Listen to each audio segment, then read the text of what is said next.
Hey guys, good evening. We seldom meet this way after dinner in the evening. And I just wanted to take an opportunity to cover a story that we just saw over the last few days. And I just have a feeling that you're going to see a lot of this over the next 24 hours. So I wanted to give you a good foundation for how to view this story as you see it evolve. So let me go ahead and invite Dr. Around to what's going on. So we're just waiting for her. Dr. Daria, as you know, is a friend of mine, and there she is, an emergency room doctor. She's also a mom. Hey, girl. We both had to run to try to get our kids to sleep so we could do this. So this is real life in action. Yes. I do have something I just want, before we get to the serious stuff, I just thought I would share this while we have some folks join us. I'm sitting outside because I needed a little change of pace, and I'm just looking over here. We have a little podium on our porch, and Dr. Daria, my coffee from this morning is right over there in a coffee cup. Let me show you guys the evidence, just so that you know. I'm sitting here, I'm getting ready, I'm going to be really with it. Here it is. There's still coffee in it. Well, So if you get sleepy, like if this drags on, Jenna, you're a little tired. yes. You got your caffeine fix. Yeah, exactly. So let me give everyone the backstory, Dr. Daria, because we actually talked about this morning, and I was trying to figure out exactly what to do and how to position this story. As many of our audience knows, with Smarter News, we don't want to put a bunch of clutter in front of you, and there's so many different reports regarding COVID-19 that we really just have to proceed with caution to make sure that we're giving everyone the best information. But here's how this story has developed. And really what it's about is children and COVID-19 and something that we're learning. So on Monday, the New York Health Department, the New York City Health Department released a bulletin that detailed what was going on with 15 patients in their system. And essentially it said, we're noticing similar symptoms with these 15 patients. They're all different ages.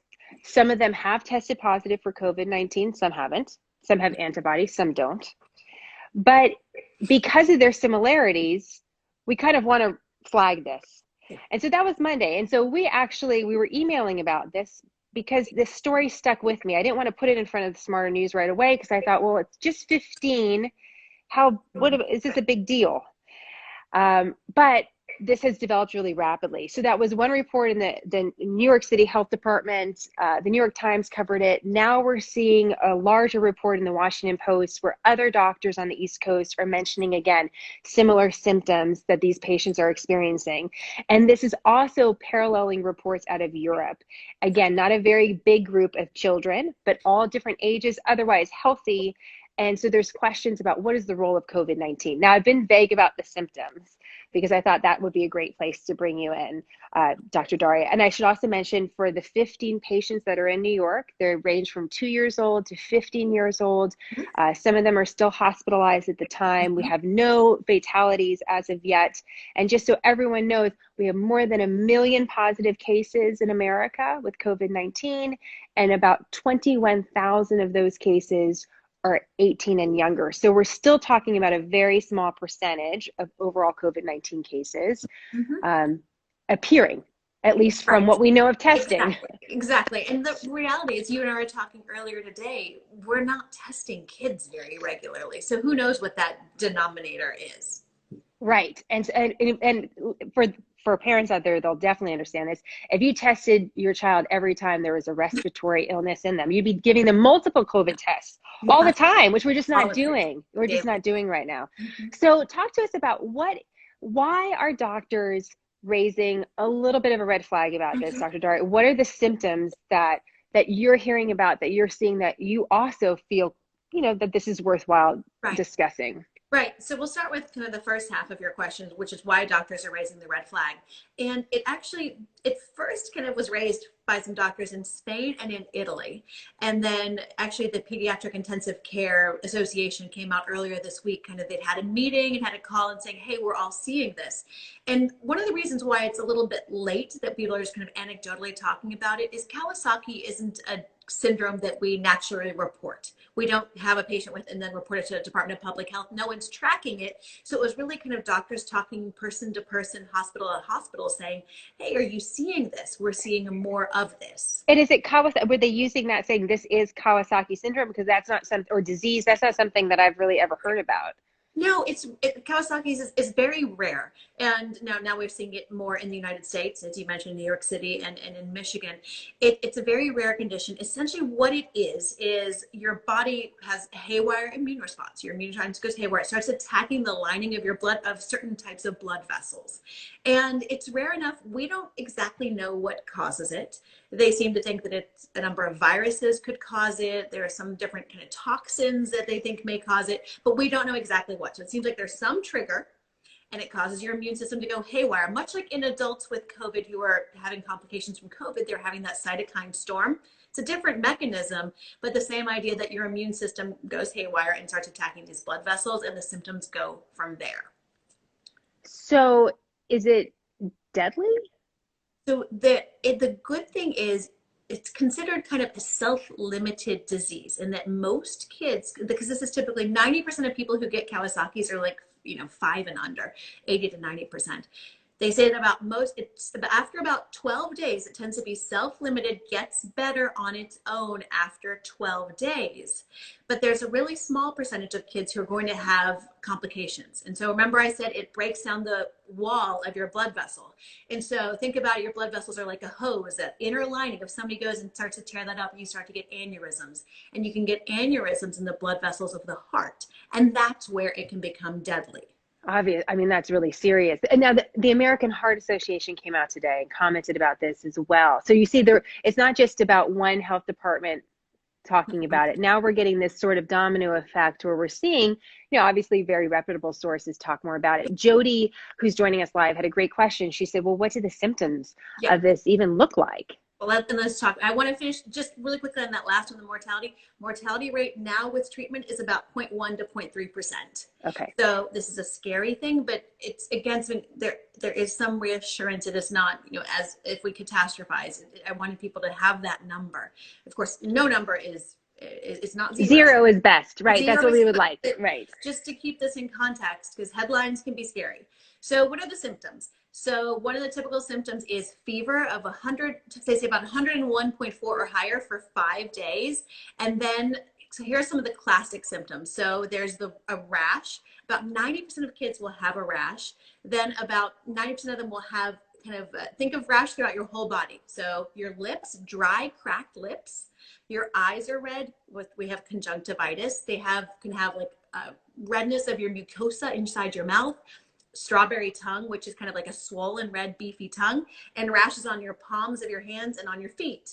So that's kind of the classic rash. You can have swollen lymph nodes in your neck, and also then some of the more vague symptoms, nausea, vomiting, diarrhea, joint pain can happen. And also think if this does attack the heart, they're going to get lightheaded, even pass out in some kids, lethargy, confusion. Well, what's interesting about what you mentioned, is that it did not include a respiratory necessary component that we talked so much about with COVID-19, right? The dry cough. I mean, the fever, I know it's been kind of one of those symptoms that has come and gone as like a lead symptom, but it doesn't sound like that. It sounds like something different. Right, and that's what they think. So in those kids in New York City that with Kawasaki's that they reported on, 5 of them had negative tests. About a third of them tested positive for having COVID now, and a third of them tested positive for having antibodies to it. So it's almost like Kawasaki's isn't COVID. COVID causes the symptoms of COVID, the fever, the shortness of breath, all those things that triggers your immune system to now have this new immune system flow and problem of Kawasaki's, if that makes sense. They're two different entities. One just a trigger. Interesting. So as a parent, how does this change your equation? I mean, obviously you're going into the emergency room. You could potentially see this, but how does this shift any ways that you're thinking about COVID-19 now?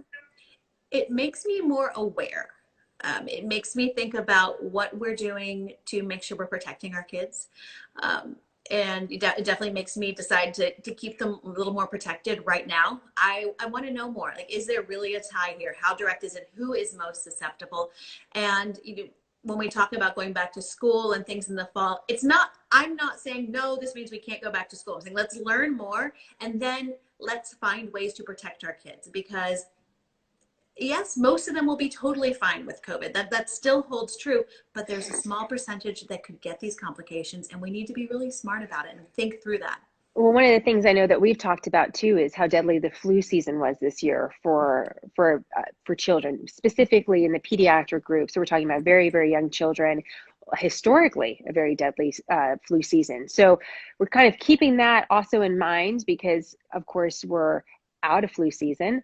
Now we're dealing with this new illness, and we know we're going towards another flu season. One of the curious things I thought that was written in, and I believe it was the Washington Post that flagged this, was saying that where we're seeing children emerge with some of these symptoms is in areas where there's a high level of infection. Mm-hmm. And that first wave kind of crossed over. So, we had this big spike in infections, and it was in mid-April that we're sort of seeing this in the children. So it wasn't in the beginning when other people were suddenly seeing these high infection rates.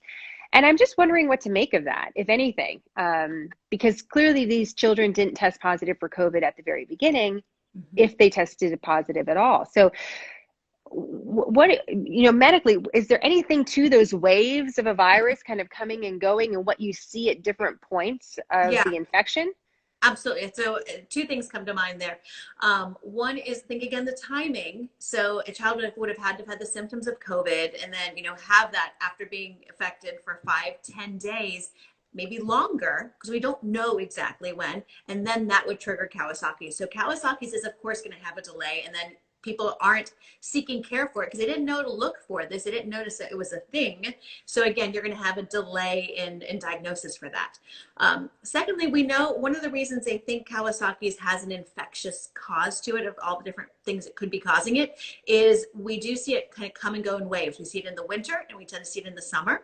And they also tend to see it kind of go in waves of like epidemics, which makes them think that there is some infectious etiology underlying it and triggering the Kawasaki's. Interesting. So for this, and just to be clear about that, you would still, in the ER, would you still call this Kawasaki's, or would you say, if someone was also positive for COVID, would you call the patient COVID positive? Would you say they're both? How would you even determine kind of what category to put them in? So if they turn positive for COVID, then if they're acutely positive for COVID, then you call them COVID, and then you would treat them for the acute infection of COVID if they need, one of the acute treatments for it. I've heard some people call it Kawasaki, some call it Kawasaki-like. Yeah. Because I think they just don't know. So either way, two different treatments, but you treat for the clinical syndrome. If the patient has COVID, you treat for that. If they have Kawasaki's, you treat IVIG and aspirin, potentially steroids in some people. Different things. So, and I saw that as some of the treatment.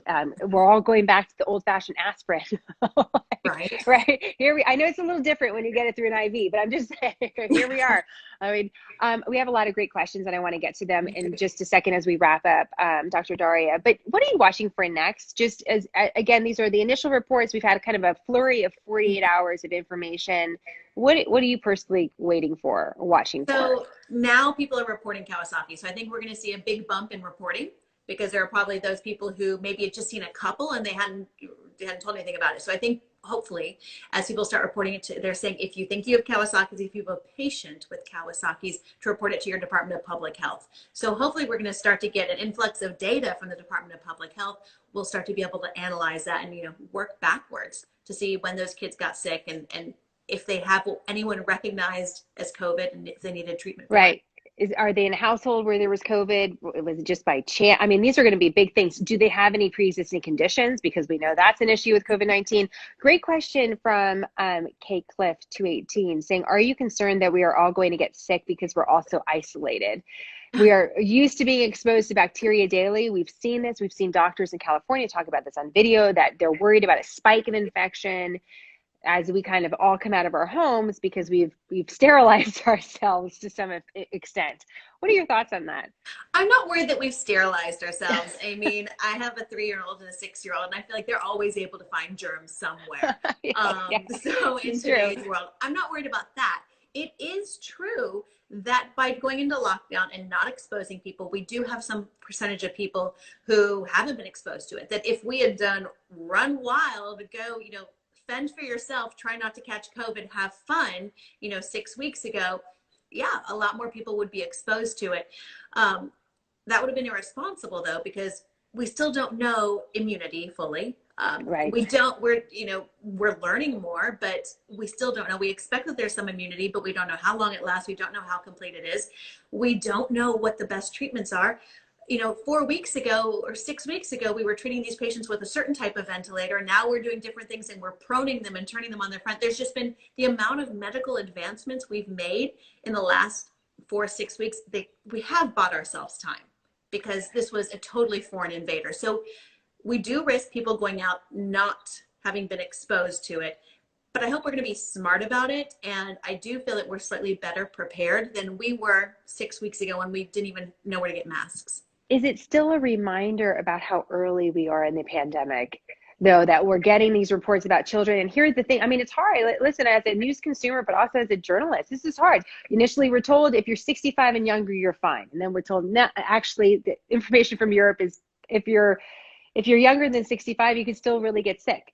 And now, you know, we've been told, hey, children are affected very seriously. It's very rare. And yes, that's still the case. But if you do get sick, this could be really, you could get sick really quick.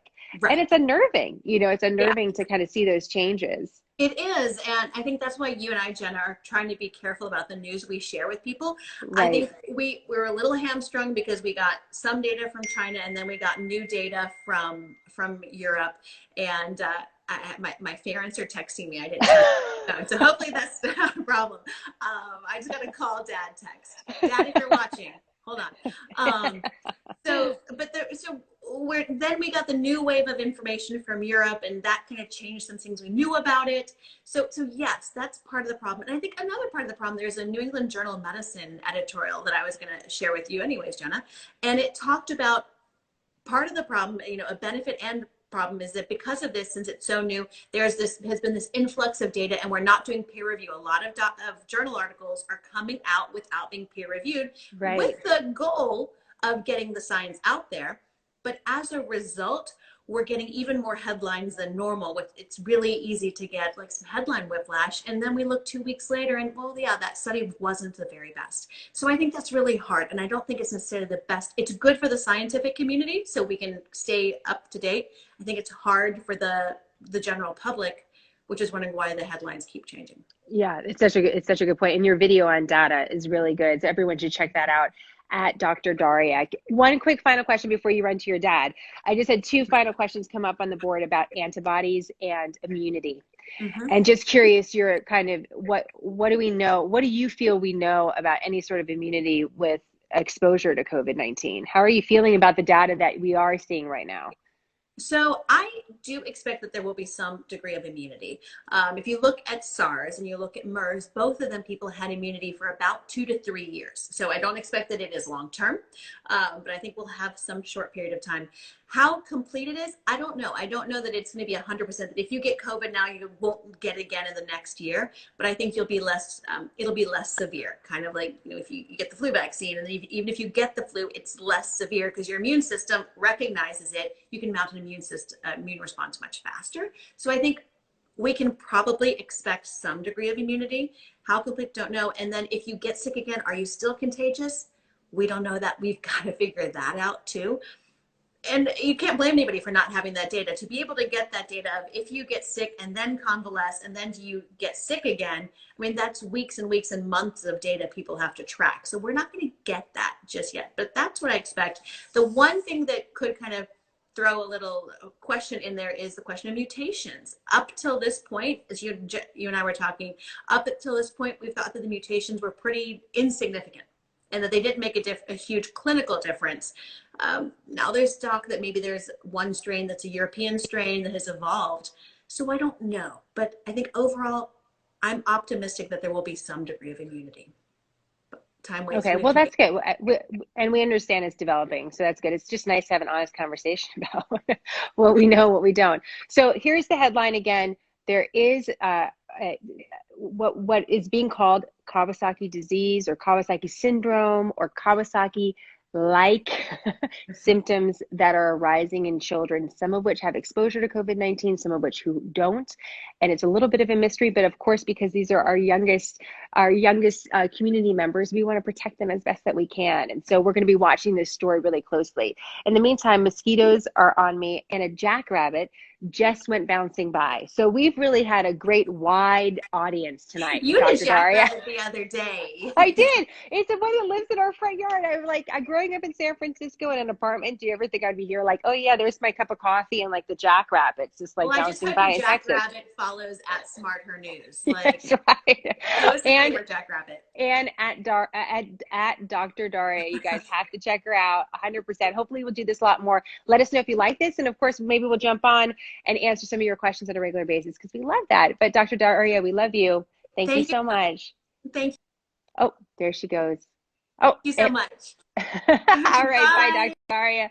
All right, guys, let us know what you think about that. And if you have any questions and concerns about the story that we just covered or any others, please direct message me, or you could always email us hello@smarternews.com. Dr. Daria and I talk all the time. She's a great resource. So I highly encourage you to check her out and follow her because she is a doctor that also talks to other doctors. You know, there's some experts that don't want to talk to anybody else, but she's an expert. She's an emergency room doctor, and she talks to other folks. And, you know, I really got to give her a thumbs up. I've worked with her for many years, and I'm really glad that she's able to share with you some of her knowledge. All right. Have a great night, you guys. And as always, more on smarternews.com. Talk to you later.